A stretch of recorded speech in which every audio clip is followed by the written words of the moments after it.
Hey guys, thank you for tuning in to an episode of InRange. This is the February 2022 Q&A, and I have a very special guest this month with Robert Evans of Behind the Bastards and It Could Happen Here, as well as war correspondent, author, etc. Robert, do you want to say anything to the crowd? Because I know our audiences really enjoy each other's collaborations. Hi. I don't know. Yes. Hello. Woo. Yeah, we're coming to do this Q&A at a really weird time because we were just before we started here. Ukraine is blowing up right now, and we're talking about like Q&A questions. It's kind of weird, but it is what it is, I guess. Fucking Archduke Ferdinand bleeding out in the back of his car moment, and I don't mean that in a "this is the start of World War III" moment, but in the fact that like, oh, this is the end of the world that existed before this moment. You know, it's a wild time to be sitting on Zoom and talking. This has come up more than once with InRange work, and I'm certainly sure for your own work, but there's times where I'm sitting there and I'm like, well, technically this is what we're supposed to do right now, because these are people asking questions and supporters, and ultimately it's entertainment, although we do tend to, you do more than I do, deal with pretty heavy topics. But there comes times where things are going on in the world, you're like, it's really hard to want to do something that seems maybe a little trite when you see on Twitter people's homes blowing up with, jet strikes. So we both talked about it, and you decided, we should go ahead and do this. We said we would, and in spite of, the world moves on in a weird way, even with stuff like this. It does, and this is easier to do. Like, I have to, after this, sit down and like write 8 pages about the guy who founded the Audubon. Well, not founded, but the guy who the Audubon Society is named after. And it's like, I don't know how to get my head into that space. Just like write about a shitty dude who liked birds. But I'll probably figure it out. So let's get into it. All right, we got a bunch of questions as always, just for everyone out there in the audience. InRange is, of course, only Patreon supported. Thank you, all of you that keep this channel alive. And those questions come from Patreon supporters. So I'll just start with the first one. And timely, Sean S. What is one incident, current or historical, that makes you think, wow, that is messed up? How did people allow that to happen? Today could be a good one. Today. Is a good one, because it is the result of like years and years and years of a lot of different people making very cowardly decisions and very self-serving decisions, and a smaller number of people making very calculated decisions. And it has kind of ended up in a point where, now a country of 44 million is under fire, and nobody knows the extent to which this is going to turn into a nightmare. It's already a nightmare, but nightmares have gradients. So but I mean, like, you look back in history, World War I is the classic example where it was probably the easiest conflagration to have stopped, right? World War II past a certain point, there was nothing to do but like get in there and murder some fucking Nazis, like that there was a point at which there was no option. World War I, at every single moment in that war, the people in charge could have been like, well, what the fuck are we doing? And at every moment in the lead up to that, Barbara Tuchman's The Guns of August really does a good job of making you see like, none of this needed to happen. This is just like the stupidest, this incredibly reckless series of decisions made by people whose material circumstances made them profoundly and almost incomprehensibly disconnected from the consequences of their decisions, leading an entire continent into ruin. And like, there was just none of it that needed to fucking happen. And so that's got to be like the number one thing. I mean, we've got some modern, like the fucking, how bad the response to COVID has gone in most countries is another moment where it's like, well, this didn't need to happen. We could have handled this. Like, this is not about, like, dealing with the plague is not above our technological capabilities, but like it was above our cultural capabilities. So I guess a lot of things make me feel that way. Yeah, when you bring up World War I, it just always makes me think of the Willie Nicky telegrams, where you've got Germany. You got the German oligarch and the Russian oligarch, and they're sitting there, this aristocracy, writing letters back and forth in this friendly fashion. And it's like essentially saying, hey, can we not do this? How about we don't do this? Why don't you stop? Don't mobilize. Hey, can you? Whoop, all right, I guess it's war. It's like this ridiculous thing to read. And this back and forth where these guys are negotiating in a way that sounds like a friendly spat, which lands up killing millions of people who are nothing more than grist for the mill. So I kind of agree. It's hard to not go against World War I as an answer. Yeah, it's that's got to be top of the list. And it is very funny because there was this attitude that folks had, and that's still every now and then you can find a monarchist in the wild who will express it. They're like, well, the good thing about having, these royal families in positions of power is that like they can stop things from getting out of hand because they're all family and they can handle it's a back channel of negotiations. I was like, yeah, how'd that fucking shit work in August of 1914, guys? Didn't work at all. Yeah, exactly. So I think I got to agree with you. I was trying to come up with different ideas that were like off the normal radar, but the truth is that's the right answer. And it set so much of it actually to a large degree set what's going on today in motion. So, I mean, the reverberations of that war continue until 2022 without any question. So, yep, I agree. It is if you're trying to name like the dumbest thing that ever happened, it's certainly a strong contender. Yeah, I agree. We got a bunch. I'll move on to the next one. I kind of shoot through these, and if there's something you want to add to it, please don't let me stop you. But that's a good answer. RGB. You know what? We touched on this in the podcast of It Could Happen Here together. With the rise of extremists and support for them in gun community spaces, I would argue in many spaces. Any advice on how to try and be the voice of reason, or at least try to bend the conversation back to a more reasonable place? Now, this is a question you asked me on the podcast, but actually, since it's on mine, why don't I ask that question to you? What are your thoughts on that? I think the biggest opportunity we have, right, is that anyone who is an advocate of what I see the Second Amendment as primarily is a rejection of the idea that a government should have a monopoly on access to the use of force. They do still have a monopoly on like what is considered legitimate. Obviously, even if you're involved in a defensive shooting, there's going to be like investigations, and it's on to the government to decide whether or not you get to continue to live as a free person after that. But at least access to the tools to do force is pretty democratized in this country. And I don't think that's a bad thing. Obviously, it's a thing that can be very problematic and often is problematic, but I think it's overall better than the alternative.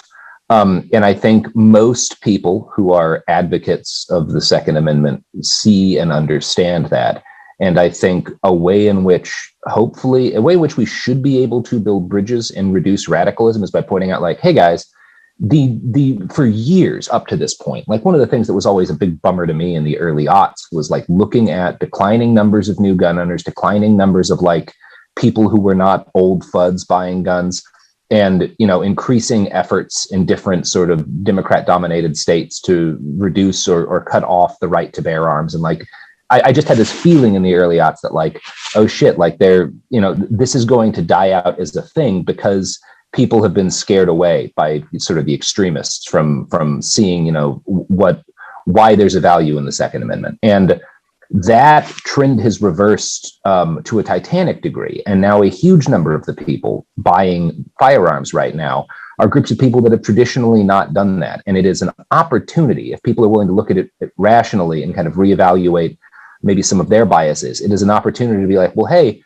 we can, you've all been so frightened about the possibility of losing the Second Amendment. Now we have an opportunity to preserve it for generations, but it means accepting the validity of the concerns and the feelings of the need for self-defense and the feelings of fear of communities that we have not often considered, or that sort of the mainstream gun community is not often considered. And I think a great example of that is what just happened in Portland, right? You had a mass shooting at a protest that is one of, if not the clearest examples of a good guy with a gun stopping a massacre that I can think of ever happening. And I haven't heard the NRA say anything about it. I haven't heard the Firearms Policy Coalition say anything about it. Maybe they will have by then. But it is the kind of thing that, like, yeah, you have this opportunity to convince a whole new group of people that there's a value in the right to bear arms. And that also, you're not just buying guns in order to exert force over them. You want them to be able to protect themselves, and you support their right to self-defense.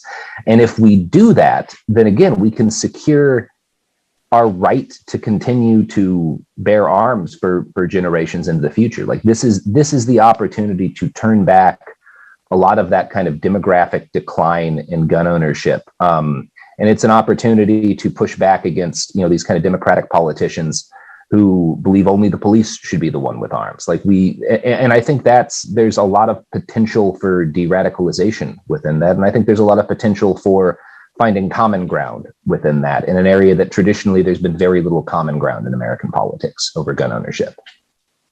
Yeah, no, I agree 100% with that, and we are seeing a huge shift in that direction. I do think that in regards to like the cornered cat analogy, the old guard, the thing we thought of that extremist, bigoted element in the gun community is still there, but they're losing market share, for lack of a better term, and they're becoming louder and more difficult to deal with. And I see that in the comments in InRange and such, because when you bring a more nuanced, big tent approach to the topic, which is these rights are for everyone, one would think that they would realize that means for even them. But they are so blinded by the fact that they have some dislike for this, that, or X, Y, or Z that they get lost in that, and they lose the bigger scope picture of this being a universal right for people, and lack of, like you said, the danger of a monopoly of violence, right? So, but I do think that those people are getting louder, even though they're decreasing in their size. Yeah, that makes sense. That's my take on it. Yeah, and I have seen some stuff like on Twitter from some like more kind of right libertarian accounts about the shooting in Portland that have been basically like, well, I think these protests are dumb, but this is clearly a justified self-defense shoot, and the guy handled himself well. And I'm actually heartened to see that, and I hope to see more of that, of people who like are willing to kind of look past where they stand ideologically and where the people involved stand ideologically, to see that, like, you know, justified self-defense.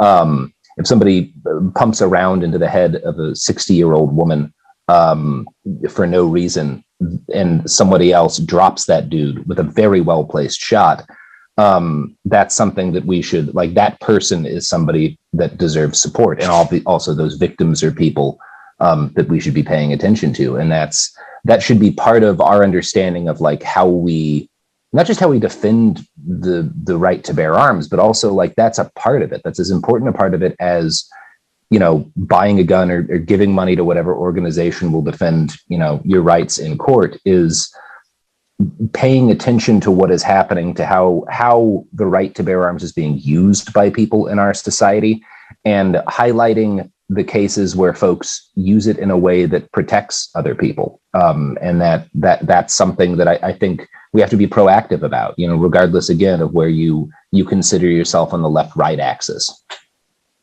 As we discussed on your podcast, one of the things that was came up was regarding, you just used the word protect, and I like that, because having a firearm and being well trained with it for the purpose of protecting yourself and others is exactly, in my opinion, the purpose of this right. Not to use it as intimidation in this instance, and there have been others in which it has been used to protect, and those should be moments that we point to and say, this is exactly the reason for this. I think that's I guess that's all I have to say on that particular subject. All right, next one's a little less heady. Chariot, question for both of you. Do you see a role for a semi-automatic SMG, or pistol caliber carbine, or do you just think they're cool range toys? I don't see why you would exclude anything from the toolbox. I mean, a 9mm PCC is lower blast, lower noise, generally less recoil if it's designed well or implemented or put together well, and can do the job easily out to 100, if not 200 yards, which is well beyond the scope of what we're probably worried about. So, no, I don't see anything wrong with a PCC if that's your particular choice. Yeah, I've never understood like the min-maxing. I guess it's one thing if you're like some special operator and, you know, you need to be thinking like, what is the most, you know, but like there's like 30 of those guys in the world, right? Like for most people, what really matters is like, what do you want? Like, what is the actual role for the tool? And as a general rule for any kind of tool, there's going to be multiple firearms, or for any kind of role, there's going to be multiple firearms that can fulfill it. And like, I often recommend pistol caliber carbines to, or SMGs, whatever you want to call them, to people who are looking for a protective firearm, particularly people, smaller bodied individuals, people who don't want something as big and loud as a full-on AR, certainly don't want like a 308 or like a shotgun or whatever. A 9mm carbine is a great defensive option for basically anybody. Like you are realistically, it is tremendously unlikely that if you need to use a firearm to defend yourself, a 9mm will fail where a rifle would have succeeded, right? Like if you're actually looking at most defensive shootings, we can talk all day long about like, you know, cavitation and like, you know, what works best in ballistic gel and stuff. But in most people's homes, in most situations in which you might actually be endangered by somebody, whether you're picking up, a Scorpion or an MCX Virtus in 5.56, that's not going to matter as much as, whether or not you're aware of what's happening, whether or not you're able to get to it in a good time, and whether or not you've trained enough to be competent with the weapon. And so I think a big thing is and part of why I recommend a lot like these kind of pistol caliber carbines to a lot of people is that they're easier and more pleasant for a lot of people to use. There are especially people who aren't as familiar with guns and who are smaller. Handguns are a bad choice because they're just not, number one, they don't find it comfortable, and it takes a long time to gain proficiency with the handgun. With one of these carbines, it's a lot easier to be accurate, a lot easier to use proficiency, and it's not as loud or as kind of unsettling to them as a full-size rifle would be. And so if that's the thing that they're going to, and this is a big part of it to me, if they're going to have more fun with that, they're going to train with it more, and then they're going to be better at using it if they ever have to. And a 9mm you train with is 1,000 times better as a defensive weapon than a .308 rifle you don't. 100%, and that all comes down to exactly that. I like the point that you brought up about fun, because fun is when you actually want to go out and use the thing. And using these, you can have fun and skill build at the same time. Mm-hmm. You actually can. We do that in my matches. That's one of the reasons we do this, right? And so if you're willing or more likely to go out with your PCC, and even for that matter, get familiar with it by blinking at a can, you're still doing a lot more than someone that just got concerned over the recent news and picked up a gun that they don't even know how to load. Yeah, I know cowboy action shooters who I would not advise someone to choose this for their self-defense weapon, but I know some cowboy action shooters who could pick up a Winchester 66 and they would devastate the battlefield around them compared to a lot of people who have the most whiz-bang AR that never trained with it. So skill is huge. I'm thinking of that beautiful clip of that dude at a 3-gun competition with a Garand that has like a fucking red dot mounted on it. And I think he took third. He was pretty damn good with it. But yeah, and I also, when I'm taking new people out shooting, I will often, and you have to do this in the moment a little bit, but I try to pay attention to how they react, because some people, once you start breaking out, the big guns, you pull out like a .308 or a 30-06 or something, or like a large caliber handgun, a 44 or a 454, they love that shit. The big bangs, the big explosions, like the recoil, that makes them like really, really, they get into it. And some people, the instant you fire, an AR-10 next to them in the range, it shakes them and they don't like it as much. And like, I would much rather give someone an easier introduction, like, well, let's spend all day with the 22 and then maybe move up to a 9 or something. And, like give you a little, or like, I'm not going to force a 12 gauge into your hands. Let's do some skeet shooting with the 20, and let's make sure that it's a 20 that's comfortable for you to shoot with, so that you're not going to get, it's not, there's nothing, people shouldn't be ashamed, and you certainly shouldn't shame people if like they're not immediately comfortable with all the guns you think are neat. So I think there's a tremendous value when it comes to getting people into shooting, of just like paying attention to how they react to things and trying to tailor what you put in their hands to what they seem to be like not flinching away from. I think that's tremendously valuable. Look here, what you need is this Marlin 4570 lever gun. Yeah. And if you don't have that, you can't defend yourself. That's ridiculous. Yeah. No, we're both on the same page. Not a darn thing wrong with the PCC if that's what you think is better for you. This one's directly for you, Robert. Backups care. Do you think a second American Civil War, it could happen here season 1, is more or less likely than it was when you recorded that podcast initially in 2019? I don't know how to like answer. To answer that question would be to like pretend that I have some sort of like statistical tally in my head where I'm like, well, now the odds are 72% or 38%. Right. No, I feel the same way, which is that I think it's very possible. I don't think it's an inevitability. It's certainly not something that I want to happen. But I think it's very possible, and something that every person who values human life should see as something that they have a responsibility to work against. As we're seeing in Ukraine right now, modern warfare is an incomprehensible nightmare. And I see a lot of, people on the left and people who were, libertarians, and people on the right who will celebrate one insurgent group or another and talk about like, well, we could win, something like this against the government or whatever. Like, look at these people in Afghanistan, or look at, what happened in this country or that country. And every one of those cases is like, yeah, man, you know, groups of kind of insurgents can absolutely defeat a state power. Do you know how many millions of lives it takes to do that? Let's avoid that at all costs. I don't know. Like, this is probably, I'm sure nobody disagrees with that basic case, but I guess my attitude would be, I think it's just as possible as it was before, perhaps in some different ways. I think maybe there's some ways that I think are less likely for it to break down, and some ways I think are more likely for it to break down. But as a whole, I think my opinion is unchanged. It's very possible, and it's something that people should be guarded against and actively like working to try and stop.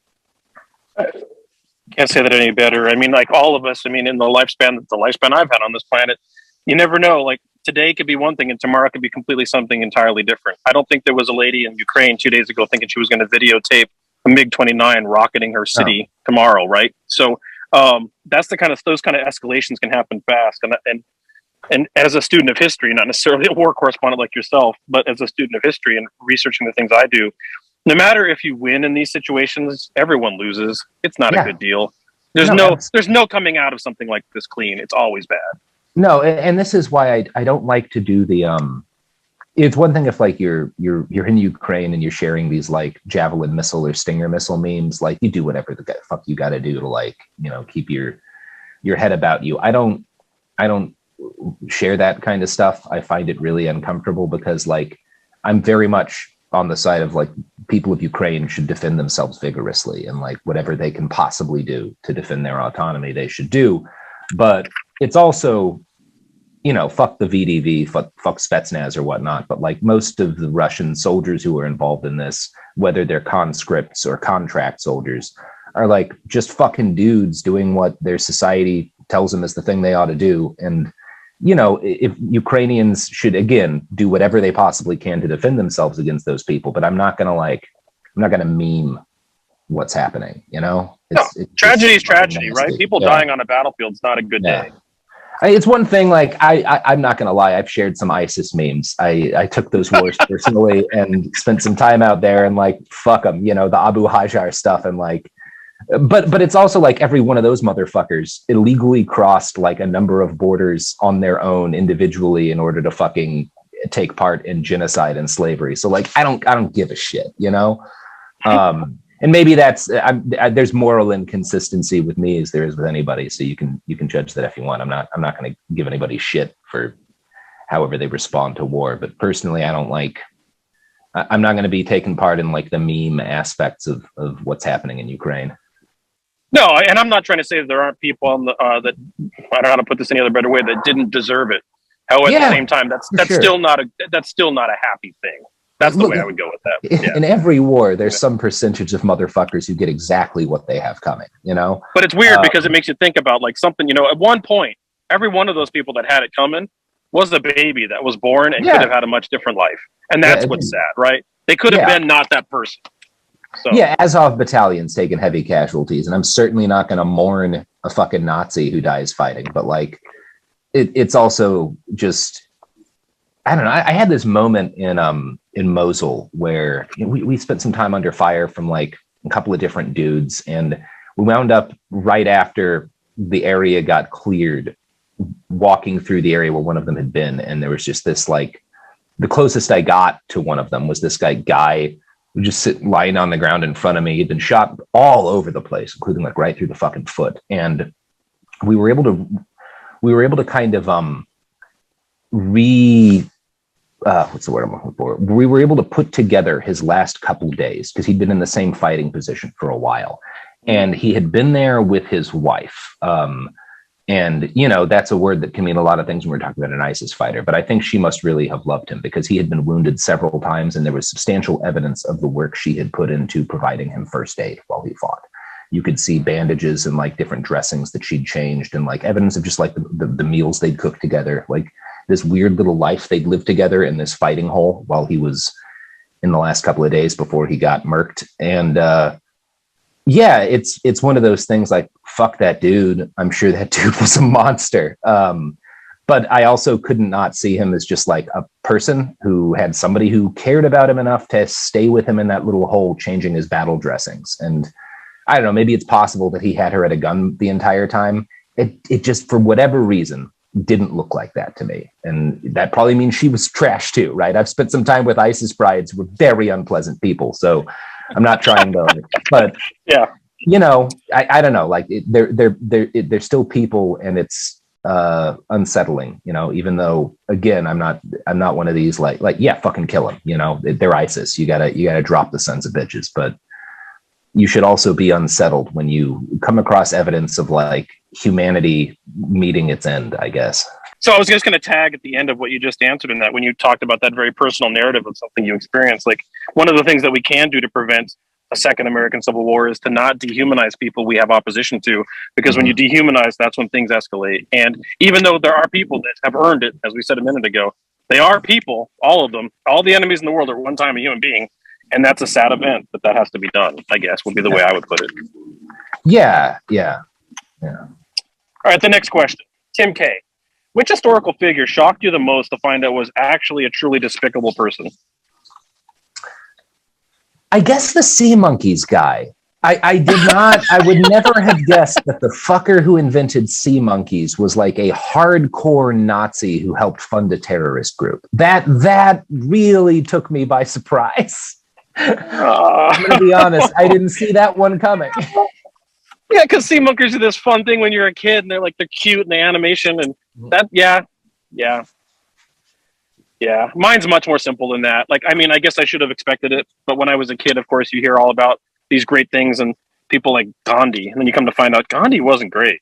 Yeah, he was a problematic individual. Yep, and there's a lot of people that have done good things, but in the background aren't so great sometimes. Yeah, I mean, it's also like, it feels weird to say this within the specific case of Gandhi because of a lot of the messed up stuff he did, but also you can't let perfect be the enemy of good. No, that's true. Yeah, it is a statistical guarantee that a certain number of the men who stormed the beaches at Normandy were rapists. Like, that's just a historical fact. There were thousands of them. In any group of thousands of men, some of them are bad. Like, but, you know, they, at that moment, did the thing that humanity needed them to do. So good on them. And that's just like, you know, the moral complexities of history. Good point. Yeah. This one's specifically for you, James B. What are the parameters for picking a bastard? It has to be, number one, there has to be like a meaningful negative effect of their actions. Like, it can't just be, I would never just do a behind the bastards on like, here's a guy who happened to suck, you know, who happened to be like mean to his wife or like bad to his kids or whatever. Like, there needs to be, it needs to be something that kind of, it needs to cross the line from like bad person to person who impacts the world in profoundly negative ways. Sometimes that's just from being bad on a large enough scale, you know. We could talk about like Cosby. You know, I wouldn't necessarily just like dedicate an episode to everybody who's committed, you know, a sexual assault. But when you talk about somebody who's done it on that scale, well, yeah, that's worth discussing. So scale is a factor of it. And then there's also a matter of like, is it interesting? And not interesting is the wrong word. Is it something that like there is value in exploring in the way that I do? Because like, I wouldn't, like, say you've got some guy who's like, yeah, this dude is a pedophile who molested a bunch of kids. And it's like, well, is that like the whole story? Like, for example, there's a bunch of individual like scoutmasters and whatnot who molested kids. I wouldn't have wanted to do an episode on one of them because it would have just been talking about like, here is a person who abused children. And like, you know, that goes on in the world. You know that people abuse children. You're not going to get anything out of me like reading a detailed story about a specific individual abusing children. But the ways in which the Boy Scouts organization enables those people and made it easier for them to do what they did, and protected them afterwards, that is something you need to know. And that is something that like, you being informed of can actually have a meaningful effect on things, right? It's why I don't like I'm not going to cover a serial killer because there's like nothing, there's really, I don't feel like, nothing against true crime people, I don't really feel there's much value in teaching people about serial killers beyond like, hey, there's a guy that killed a bunch of people, you know? Because like, what are you going to, how does that information going to help you? You know that some people go out and commit murder.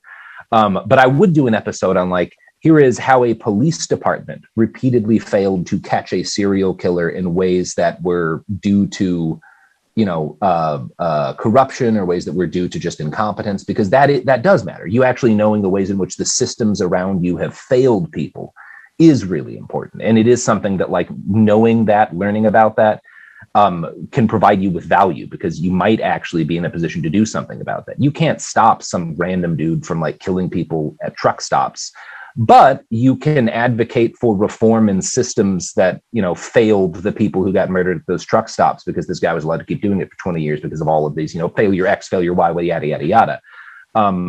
Just like you can't do anything about the fact that some individual people are going to molest kids, but you can do something about the fact that certain organizations protect those people, and those are organizations that we can do things about, So I think when I hear that, one example is, for example, a true crime podcast, or true crime as a topic, which, by the way, I listen to those myself. So I'm kind of sure, yeah. I'm not trying to be like I'm a consumer. No, I'm a consumer of that. No, but I hear you, because, for example, profiling that one individual is a little bit of staring into the void, but there's not a lot to come out of that. And there's nothing wrong with that. Sometimes you need to do that, or you need to have an understanding about what humanity is capable of, but that doesn't provide you the empowerment or enlightenment, I'd even say, about the world around you in a way that could make a more positive difference now that you know this. Yeah, and there's always limits to it, because I do think there's an importance in studying, for example, the individuals who helped, who organized and made concentration camps work, and the way in which concentration camps and death camps functioned. But also, when you get right down to it, when you're actually like reading stuff like, This Way to the Gas, ladies and gentlemen, I don't know that there's anything you can do, but it is still important to understand it, right? Like, there are some things that are so awful. Like, I've spent a lot of my life studying the Holocaust, and there's a lot of lessons to be gained about how the Nazis came to power, how the Nazis organized their state, how they cracked down on all dissidents, how they established the systems that led to the death camps. But when you actually get into the death camps, other than just understanding what happened in order to be a witness to history, which I think has value, there's in some ways very little to learn, because it is just like, people can do things worse than you would ever have been able to imagine. And what do you do with that information? Well, very little, like other than learn the other things that led up to it, right? Obviously. And I think that there's value in that, but I think there's, I don't know. I don't know what my point is here. So all of the lines that I develop for my show in terms of what I cover and I don't are porous. And I'm sure people who wanted to like go over my catalog can find pieces of inconsistency from me. At the end of the day, like, these are just kind of like broadly how I try to think of things. Yeah, I guess when I heard you talking about, for example, a concentration camp administrator or even just guard, there's little to learn about that individual beyond remembering, and we brought this up earlier, at least I think I did, that those are people, and they are humans, and they go home and have dinner and drink an Africola, right? Yeah. And sit and read a magazine at the end of their hard work day. And that's, I think, the one thing you can learn from that is that, wow, I have to make sure that I never be the person that could go there. What do I do in myself to not be that person? Yeah. It is important to understand that, like, people can man a gas chamber in the day and then go home and like be nothing but loving and supportive to their children. And I don't know. I don't precisely know what you do with that information yet, but I do think it is important for people to understand. Like, there's a degree to which I think, like, we are all still grappling with the lessons of every genocide there's ever been, and maybe in some way those lessons should never do end. Like, I think there's no end of the things you can learn from the Rwandan genocide, or from, what happened in Srebrenica, or from, what happened to the Yazidis. Like, there's limitless lessons from these things, which doesn't mean that there's like clear lessons. History is murky, and people are murky. Yeah. Mm-hmm. There's just a gun one. Michael M. When hunting with a suppressor, which I don't know that you do, actually, you have to tell me if you do you compromise velocity and shorten the barrel length, or just deal with a long ass rifle? I don't know about hunting. I would say that this is a question about suppressors in general. Yeah. I've never hunted with one. Yeah, and it's a lot of places you can't, right? Certain states regulate it in ways that others don't. I haven't either. I've shot with them. I've shot with them in competition, which I guess would be the closest. Yeah, dynamic movement with a suppressor on the clock with the best I could go to with this. And I will say that from my perspective, in using it in that environment, I would rather lose velocity and shorten the barrel length, because that long ass thing on the end of that turns it into a pike, becomes very unwieldy, and it's very easy to also burn yourself with that thing when you go to when you transition to your secondary or move around with it. So I would rather have it be shorter and have the lightest suppressor possible if for some reason I was needing to use a suppressor. Obviously, I think if you're hunting, burning yourself is much less of a risk. I don't know anyone who hunts who's going to be shooting that much. Secondary, the deer. I think honestly, if you're hunting with a suppressor, the primary reason to do it would be because you're hunting with a dog, and you don't want to deafen that animal. Because even I don't know, but I've never used a shotgun suppressor, which would seem to be the main way in which you would hunt using a suppressor with a dog, right? I can't imagine. I don't think people dog hunt deer or whatever. So yeah, I don't have any much useful there, but I think as a general rule, probably the best practices always when hunting would suffice there, which is if you're going to be stalking around for any kind of game, you want the lightest version of the weapon that is going to be most effectively able to drop the game, because you don't want to be lugging around, as I have done on occasion, a fucking 18-pound AR-10 when you're hiking through the Cascades looking for blacktail or something. So I think generally your best practices are going. And I also don't know that,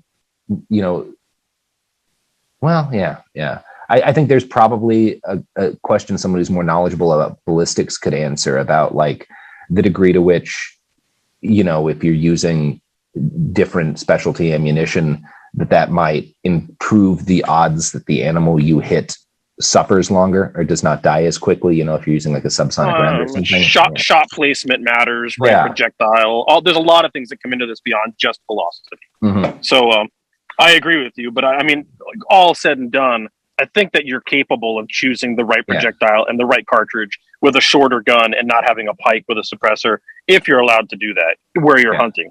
It's interesting to note that we're actually regulated less for the concern of them being used as assassin's tools and more because there was a fear about poaching.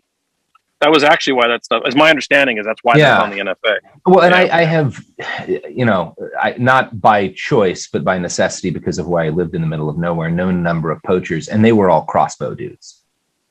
Same reason, right? Same rationale. Yeah, exactly. Same reason. And probably a much easier way to be a poacher is with a crossbow.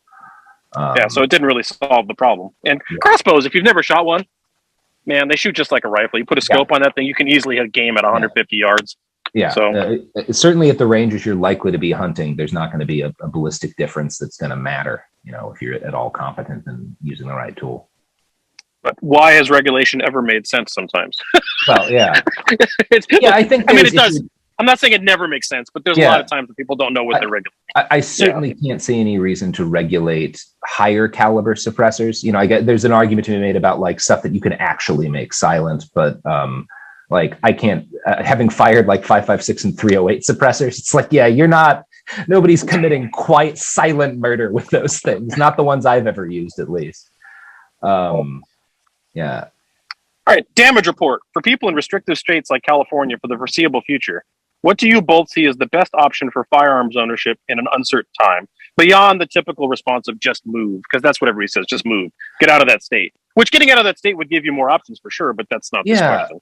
I think the same answers you get everywhere, which is build community. The more people in California who are buying guns, and I think we had this. I suddenly started when I think we all remember 2020 when suddenly everyone and their grandma was picking up a piece because they were scared of the virus or whatever. But there's other stuff going on too. I fielded a ton of questions from friends in California, particularly in the Los Angeles area, who were going out, and a number of them did buy their first firearm. And suddenly we're face to face with these gun policies they'd never had to think about before. And we're intensely frustrated by them. And by God, it hasn't obviously, we're not that far past this, but I suspect if anything turns around California's gun law situation, it's going to be the sudden experience so many people got realizing how restrictive those laws are and how much they reduce your ability to get the tool you might need when you need it. And that's, I think that's something people can build on. And I think if you're willing to build on it without trying to like, you can turn back a lot of gun control, I think, potentially, if you're not committed to like, well, but I have to get them on the same page as me about everything else too. Like if you're like, I don't give a shit about what else you believe, like we can open up or even remove entirely like the fucking restriction list, right? So that like you can at least get whatever kind of fucking handgun you want in California. You don't have this like bullshit. Like I think there's things that you could work with people to remove. Again, if you're not kind of dogmatic about every other possible thing, you might want to convince them of, because I think there's a lot of people, particularly in California right now, which is the state with severe gun control that I do know best, who are more open to seeing gun control as problematic than they were a couple of years ago. And I think that's kind of where to start.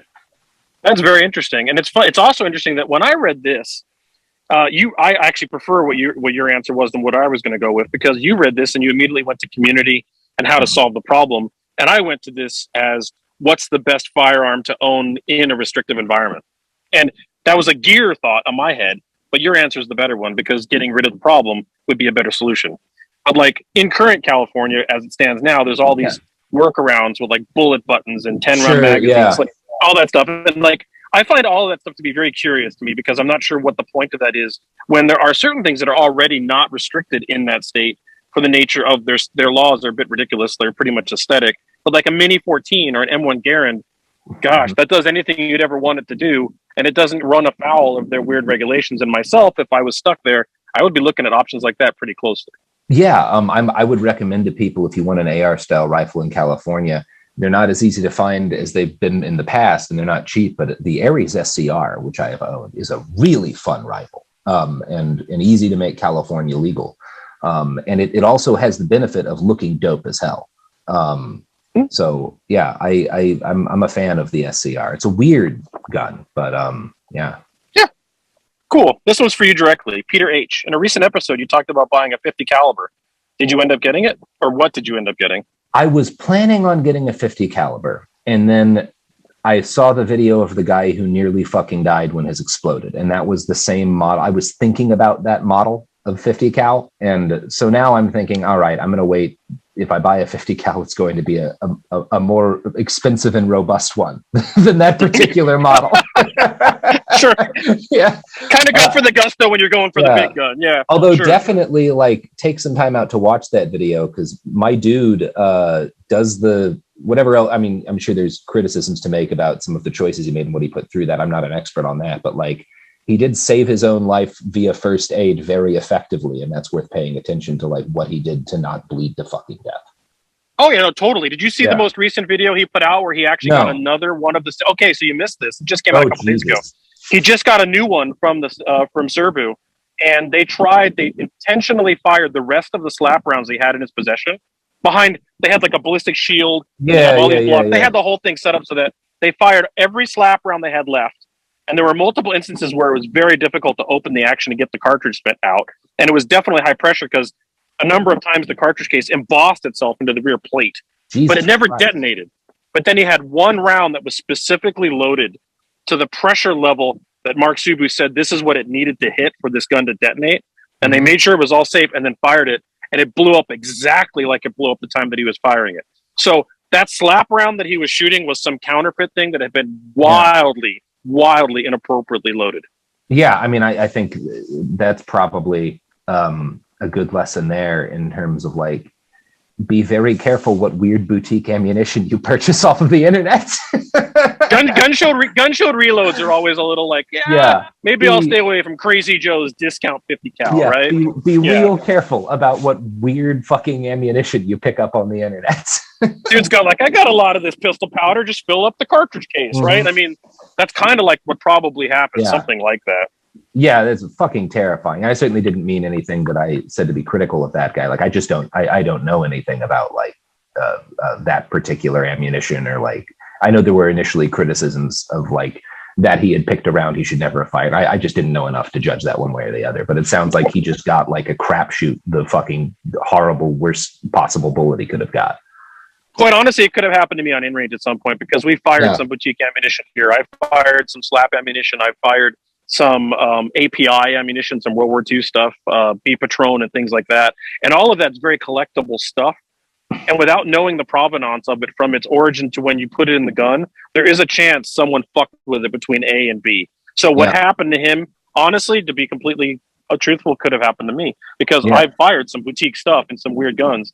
And if someone had messed with it, it could detonate just like it did to him. So that's something to be very cognizant of. Absolutely, yeah. Grade an S. So, Robert, will you ever show up at a Desert Brutality match? Sure. I am not. I've never. So accusational. I'm not a competition shooter. I think I'm a reasonable shot, but I'm not like a tactical expert or anything. I have a lot more experience like avoiding gunfire than I do shooting things in a tactical environment. So I don't think I would.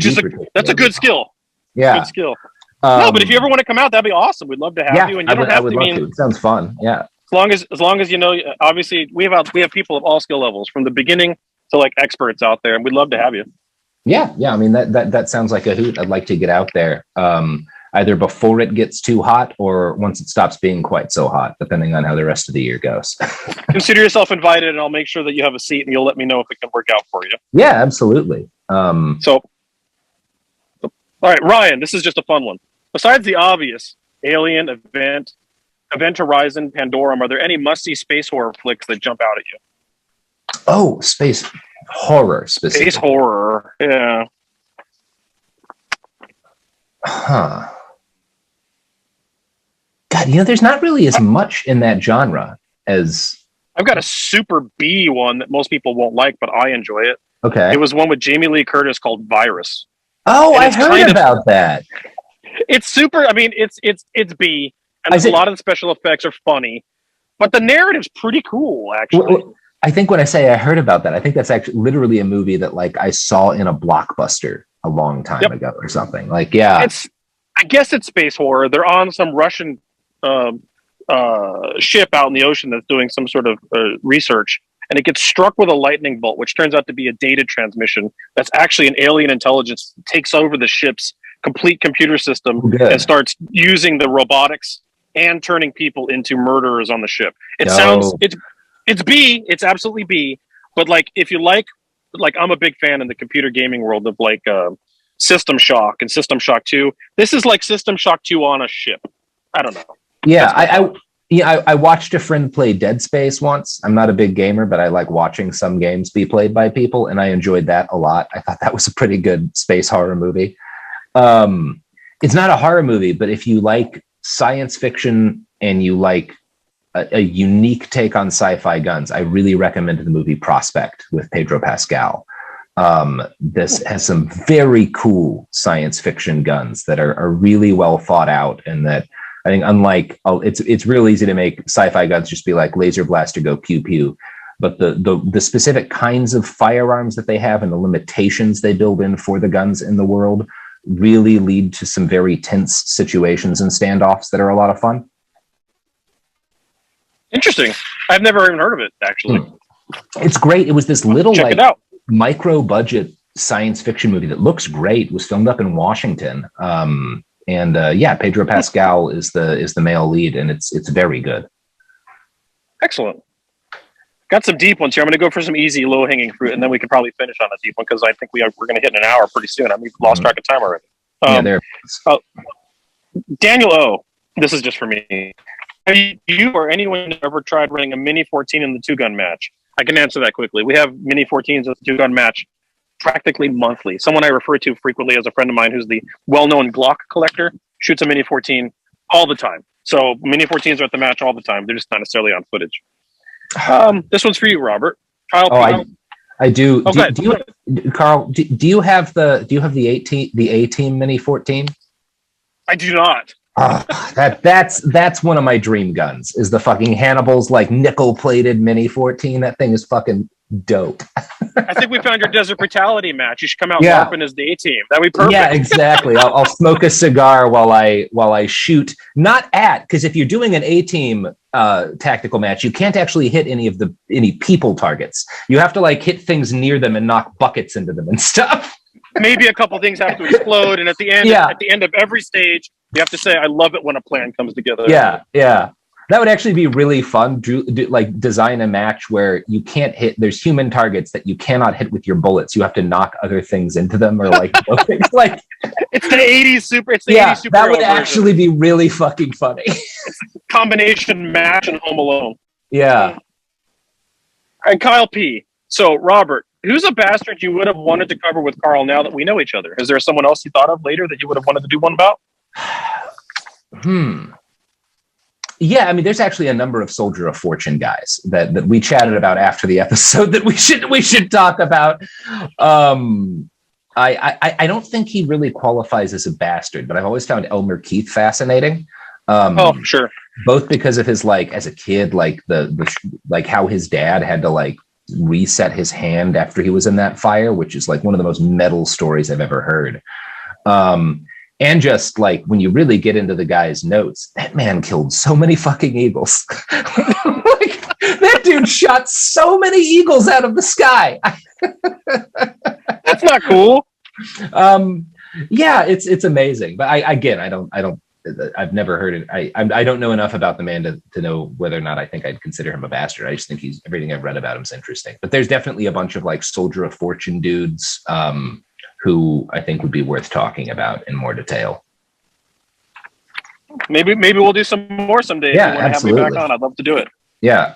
So Dale G, Robert, what would you consider your Grail gun as a firearm that you most wish you owned? Okay, so this doesn't exist, but it's a version of something that exists. I would really love a modern cartridge conversion of a LeMat. Like a LeMat, that is a wheel gun that can hold 9 rounds of modern 44, and probably I guess with either an 18 or a 20 gauge shotgun in the underbarrel. Westworld gun. Yeah. I want one of those. That would be like my dream gun, is a fucking modernized functional LeMat. I have a black powder, standard percussion LeMat reproduction, and those. Have you ever fired one of those things? It's a beast of a gun to handle, honestly. Now, maybe in cartridge it would be easier, but the thing is immense. And one of the things people don't realize when they haven't shot a LeMat is that the hammer spring has to be so strong because the secondary cartridge, or of course the secondary load, which is the shotgun, which is the arbor of the cylinder, has a very short throw for the hammer to strike the percussion cap. So as a result, the hammer the hammer spring has to be very strong to detonate the cap for the shotgun. That means that every time you cock the gun for the other 9 chambers, you are fighting a spring that is incredibly difficult to defeat. That makes sense. And I obviously, I think if you were ever going to try to make it into a modern firearm, there's a number of things that would need to be modernized, like including the grip. We've gotten a lot better at making weapons of that caliber that don't hurt very badly against your hand necessarily. Yeah, sure. Yeah, like I've been learning as I'm learning how to use my C96, just like how many advancements have been made in ergonomics, because a good friend of mine has a Tokarev, and the ammunition, at least you can fire C96 rounds out of a Tokarev easily. I don't think you shouldn't do it the other way. Don't go the other way. Yeah, don't go the other way.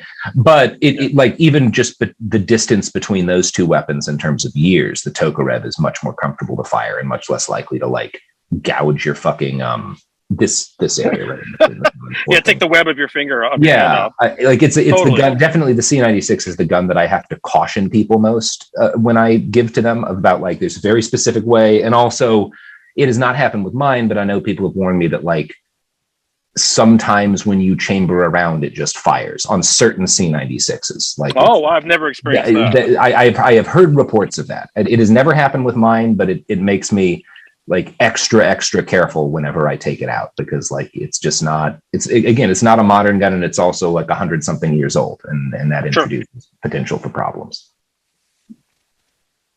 That's totally fair. Here's the inverse of the question earlier. Adelaide, are there any historical figures whom either of you who researched and were surprised in an eclectic gee whiz way, or in a way that you learned that you were actually happy to find out they were surprisingly ethically prescient? So is there someone you were looking at and you're like, wow, this guy actually turned out not to be what I thought he was, or not as bad as I thought he was? This may not be exactly what you're looking for, but I was watching a documentary about what's his name? One sec. What was his name?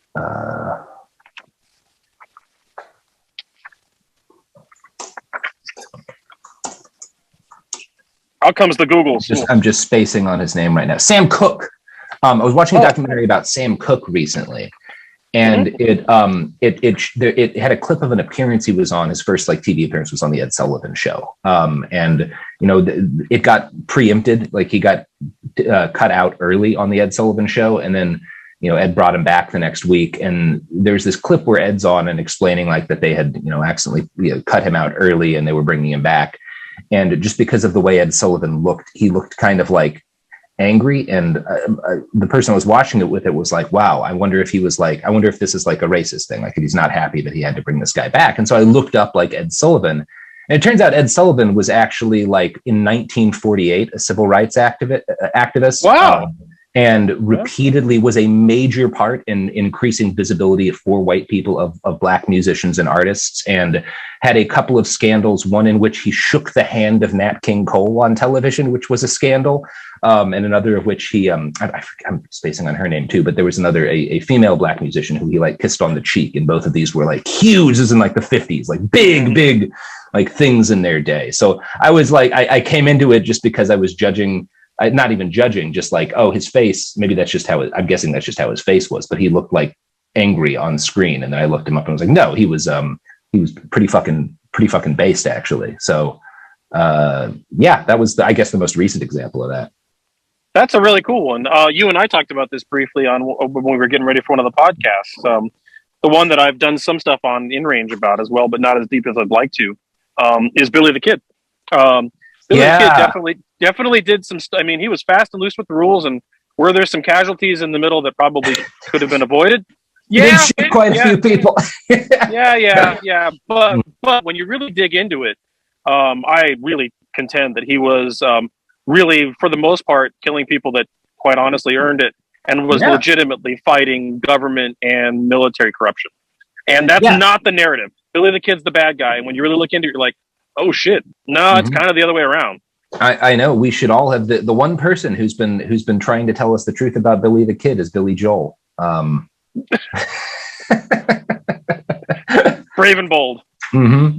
Yeah, but we live in a world where Wyatt Earp is lionized, and boy, he's pretty much the opposite of what people say. And then Billy the Kid is considered this really like this dangerous young criminal. And you look into him and you're like, nah, he was pretty with it. He was actually pretty legit. And the narrative's really reversed on those two guys.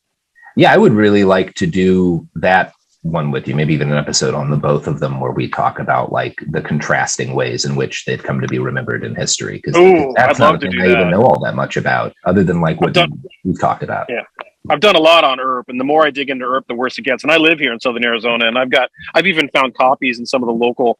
There's a bookstore down here that's now just recently gone out of business, but it dealt in mostly local content. And there was literally memoirs from families that lived here, and some of that's about Earp, and I've got records there that I'm reading this stuff, and it's just wild to read the reality of that man versus how he's been portrayed on the screen.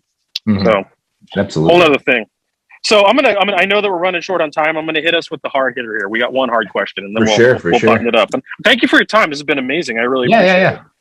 So Thornby, this is a tough one because this is one that I've dealt with on the channel, and it's always tricky. And I've also been on the primary and secondary podcast about this as well. Thornby.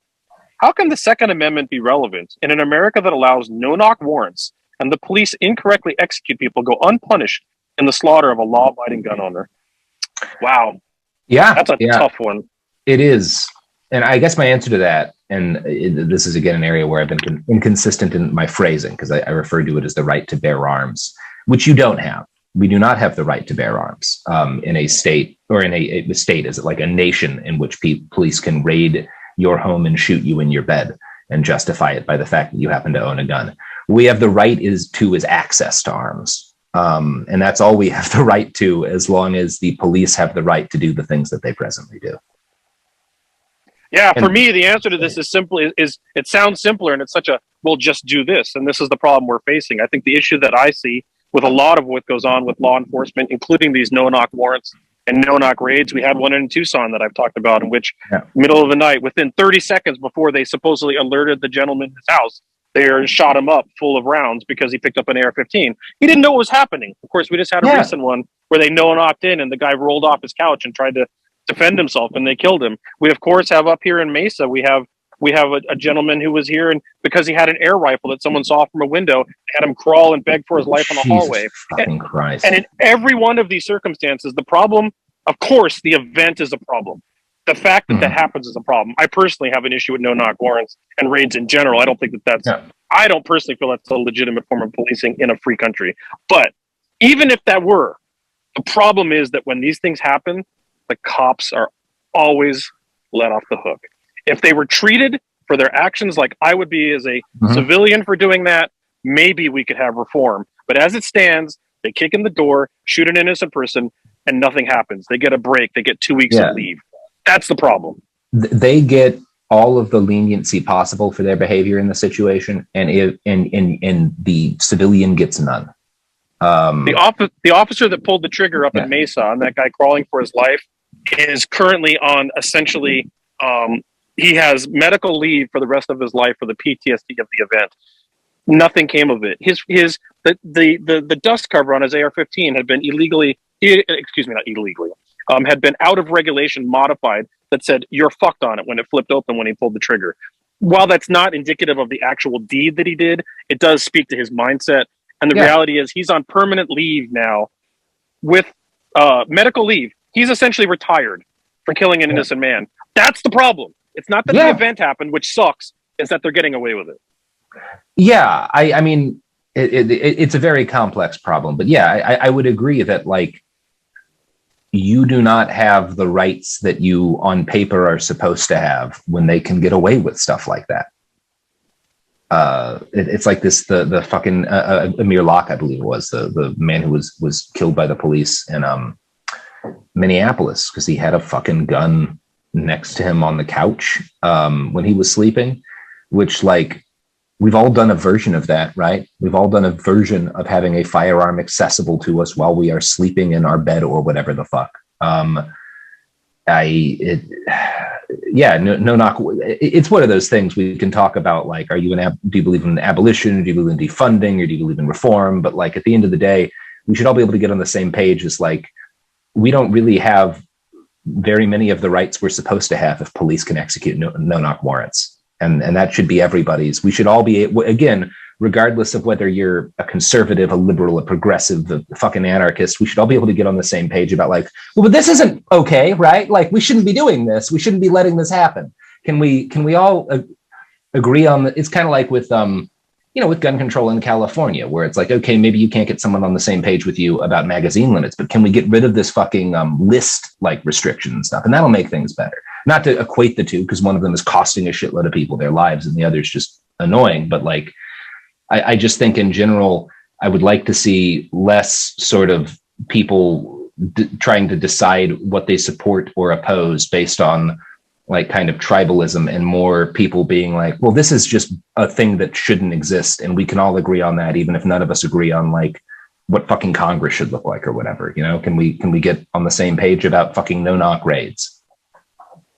That's one of the things that I find interesting, and tribalism is definitely what is the problem, because I've had these conversations with people and officers that I've been on podcasts with, and one of the things you hear is, well, these are extremely rare events, and I'm like, does it matter? The fact that it's an extremely rare event is irrelevant to the fact that the officers that committed the atrocity essentially paid no repercussions for it. Like, it's an extremely rare event for a civilian to go just murder someone as well in the grand scheme of the statistics of firearms ownership. But that extremely rare event is treated under the letter of the law most of the time, and people are arrested or sometimes even put in the death row for that act. But an officer does it, and they get leave for PTSD. That's where I just can't get around the fact that problem exists. And I do agree with what you said.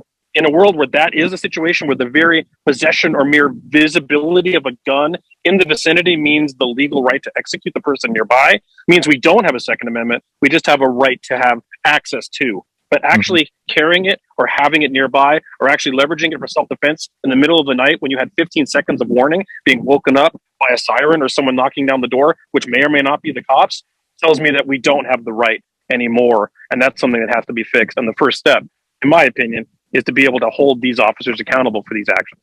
Yeah, I think, as somebody who carries concealed every day, I think certainly the thing that worries me the most about carrying concealed, and should worry most people, is like, how might this alter an interaction I might have at any moment with a police officer? You know, and that's less of a, because of you know, issues of skin pigmentation, less of a problem for me or for you than it is for a lot of people in this country.